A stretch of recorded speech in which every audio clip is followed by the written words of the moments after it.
আগামী 14ই মার্চ শিলচর সফরে আসছেন দেশের প্রধানমন্ত্রী নরেন্দ্র মোদী। তার আগমনকে কেন্দ্র করে জোর কদমে প্রস্তুতি শুরু করেছে কাছাড় জেলা প্রশাসন। মঙ্গলবার প্রধানমন্ত্রী নির্ধারিত সভাস্থল পরিদর্শন করেন রাজ্যের মন্ত্রী পীযূষ হাজারিকা, কৌশিক রায় ও বিধায়ক দীপান চক্রবর্তী সহ বিভাগীয় আধিকারিকরা। শিলচর রামনগর বাইপাস এলাকায় সভামঞ্চ, নিরাপত্তা ব্যবস্থা, যানবাহন নিয়ন্ত্রণ ও অন্যান্য অবকাঠামোগত প্রস্তুতি খতিয়ে দেখেন মন্ত্রী পীযূষ হাজারিকা। পরে কাছাড়ের জেলা আয়ুক্ত কার্যালয়ে মন্ত্রী পীযূষ হাজারিকার উপস্থিতিতে এক উচ্চ পর্যায়ের বৈঠক অনুষ্ঠিত হয়। বৈঠকে জেলা আয়ুক্ত, পুলিশ সুপার সহ বিভিন্ন দপ্তরের শীর্ষ আধিকারিকরা উপস্থিত ছিলেন। সেখানে প্রধানমন্ত্রী সফরকে ঘিরে নিরাপত্তা, জনসমাগম নিয়ন্ত্রণ, ট্রাফিক ব্যবস্থাপনা এবং সামগ্রিক প্রশাসনিক প্রস্তুতি নিয়ে বিস্তারিত আলোচনা হয়। সংবাদ মাধ্যমের সাথে কথা বলতে গিয়ে মন্ত্রী পীযূষ হাজারিকা জানান, প্রধানমন্ত্রী রামনগর বাইপাসে আয়োজিত এক বিশাল জনসভায় অংশ নেবেন। পাশাপাশি তিনি গুয়াহাটি বরাপানি 5 গ্রাম জাতীয় সড়কের এক্সপ্রেস প্রকল্প এবং শিলচর ফ্লাইওভারের শিলান্যাস করবেন। প্রধানমন্ত্রীর এই সফরকে কেন্দ্র করে জেলা জুড়ে ব্যাপক উৎসাহের সৃষ্টি হয়েছে এবং প্রশাসনের পক্ষ থেকে সর্বাত্মক প্ৰস্তুতি গ্ৰহণ কৰা হয়েছে। মন্ত্ৰী নৰেন্দ্ৰ মোদী ডাঙৰীয়া বৰাক ভেলীলৈকে আহিব। কেইবাটাও অত্যন্ত গুৰুত্বপূৰ্ণ কামৰ আধাৰশিলা কৰিব, শিলান্যাস কৰিব। আমি সকলোৱে জানো যে প্ৰাচগামৰ পৰা বৰাপানীলৈকে এটা এক্সপ্ৰেছ হাইৱেৰ নিৰ্মাণৰ কাম ভাৰত চৰকাৰে হাতত লৈছে। প্ৰায় 25,000 কোটি টকাৰে সেই ৰাস্তাটো আৰম্ভ হ'ব আৰু এই ৰাস্তাটো সম্পূৰ্ণ হ'লে আমাৰ শিলচৰৰ পৰা বৰাক ভেলীৰ পৰা গুৱাহাটীলৈকে মাত্ৰ 5 ঘণ্টা লাগিব। আৰু ইয়াতে এখন আমাৰ পাথাৰকান্দিত এগ্ৰিকালচাৰ ইউনিভাৰ্চিটিৰ আধাৰশিলা হ'ব আৰু এটা এলিভেটেড কৰিডৰৰ আধাৰশিলা হ'ব।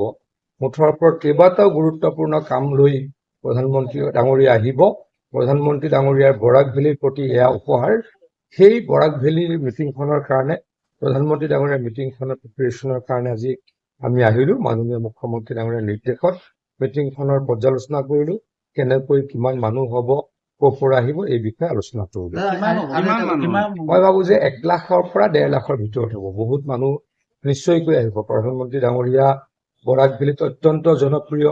হিমন্ত বিশ্ব শৰ্মা ডাঙৰীয়া বৰাক ভেলীত অত্যন্ত জনপ্ৰিয়। তেখেতলোকক চাবলৈ, তেখেতলোকক আশীৰ্বাদ কৰিবলৈ, তেখেতলোকক আদৰণি জনাবলৈ যথেষ্ট মানুহ যায়েই। গতিকে বৰাক ভেলীৰ মিটিংবিলাক প্ৰধানমন্ত্ৰী যেতিয়া আহে, মুখ্যমন্ত্ৰী যেতিয়া আহে, বহুত মানুহৰ সমাগম হয়।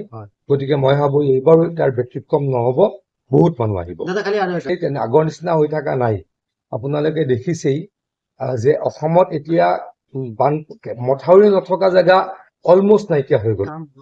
বহুত কাম হৈছে, বহুত কাম হৈছে, বহুত কাম হৈছে। মইতো নিজে মন্ত্ৰী। অসমত মাত্ৰ 100 কিলোমিটাৰ যদি আছে গোটেই অসমত, য'ত মথাউৰি নথকা, 1000 কিলোমিটাৰ মথাউৰি বনাইছোঁ। অলপ মথাউৰি, পুৰণা মথাউৰিৰ কাম অহা 5 বছৰ ডেফিনেটলি কৰিব লাগিব। কংগ্ৰেছ চৰকাৰৰ দিনত 70 বছৰত 4000 কিলোমিটাৰ মথাউৰি বনাইছিল।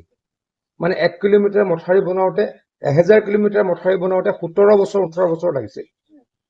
আমি 5 বছৰত 1000 কিলোমিটাৰ মথাউৰি বনালোঁ। আৰু আমি যি মথাউৰি বনাইছোঁ ভাঙিব নোৱাৰে। আমি প্ৰথমে জিঅ' মেগা টিউব দি লওঁ, তাৰ ওপৰতহে মাটি দিওঁ। গতিকে সেই মথাউৰি কেতিয়াও ভাঙিব নোৱাৰে।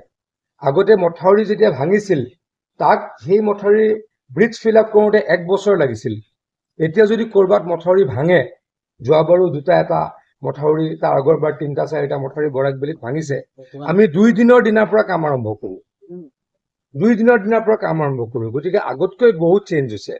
কিন্তু পুৰণা যিবিলাক মথাউৰি, তাক আমি মেগা টিউব দি, জিঅ' টিউব দি আৰু ষ্ট্ৰং কৰিব লাগিব। অনাগত 5 বছৰত ডেফিনেটলি তাকেই কৰিম আৰু অসমৰ পৰা বানপানী একেবাৰে নাইকিয়া কৰিম।